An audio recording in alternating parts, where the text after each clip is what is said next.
Xalqaro Sharq Turkiston tashkilotlar birligidan bir hay'at Xitoyning Sharq Turkistondagi irqiy qirg'inchilik jinoyatini islom dunyosida kun tartibga keltirish plani bo'yicha 23 martdan boshlab Malayziyada Sharq Turkistonning navbatdagi vaziyatini tonishtirish faoliyatini boshladi.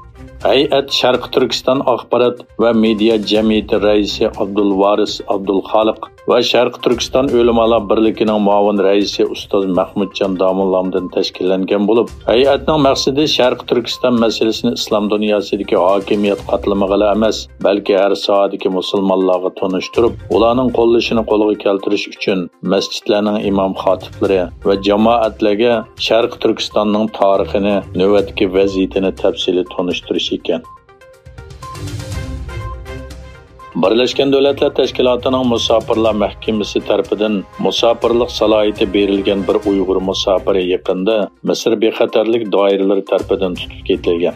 Ma'lum bo'lishicha, bu yil 38 yoshli Bilal Abdukerim ismli bu Uyg'ur musafirining Turkiyada vaqtlik turish guvohnomasi bor bo'lib, ayoli va 4 farzandi bor ekan.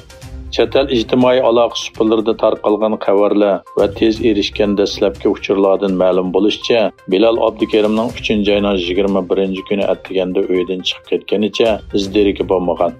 Bu vaqtdagi uchurlarda Bilal Abdukerim g'oyib bo'lgan shu kuni kechda Misr soqchilarining uning uyiga kelib, oilasidan uning pasportini so'ragan. Angliya hukumati mudofaa diplomatiyasi strategiya hujjatini yangilagan bo'lib, tekshirishga asoslanganda Angliyada Xitoyning yomon ta'siridan ansirash kuchaygan bo'lib, Xitoyni dunyo tinchligiga tahdid deb qaraydi ekan. Xabar qilinishicha, Angliyada Xitoy masalasi haqida e'lon qilingan tekshirish dokumentida ko'rsatilishicha, ko'pincha angliyaliklar Xitoyning kunsiri kuchayayotgan ta'siridan ansiraydigan bo'lib, 20 dan ko'pragi Xitoyni dunyo tinchligiga nisbatan cho'ng xatar deb qaraydi ekan.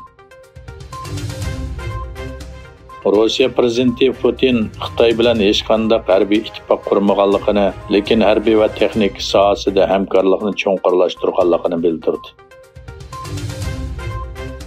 Xitoy va O'rta Amerika davlati Hondurasning tashqi ishlar ministrlari ikki davlat orasida diplomatik munosabat o'rnatish kelishimi imzoladi.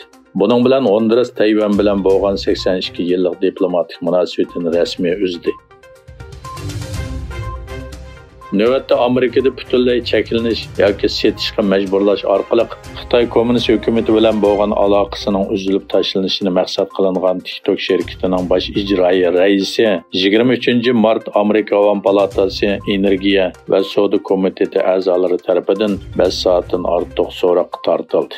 Xitoyning Uyg'urlarga qilayotgan jinoyatlari haqida intayin qiyin va ko'p savollarga duch kelgan Zhu Shuzi intayin jiddiylashgan kayfiyatda savollardan o'zini qochirishga tirishdi.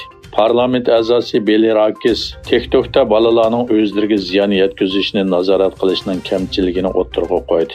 TikTok ijroiy raisi Zhu Shuzi uzun javoblarni berib so'z yorg'ulatishga uringan bo'lsa-mu, parlament a'zolari uningdan savollarga faqat ha yoki yo'q deb javob berishni talab qilishi pat-pat jiddiylik paydo qildi.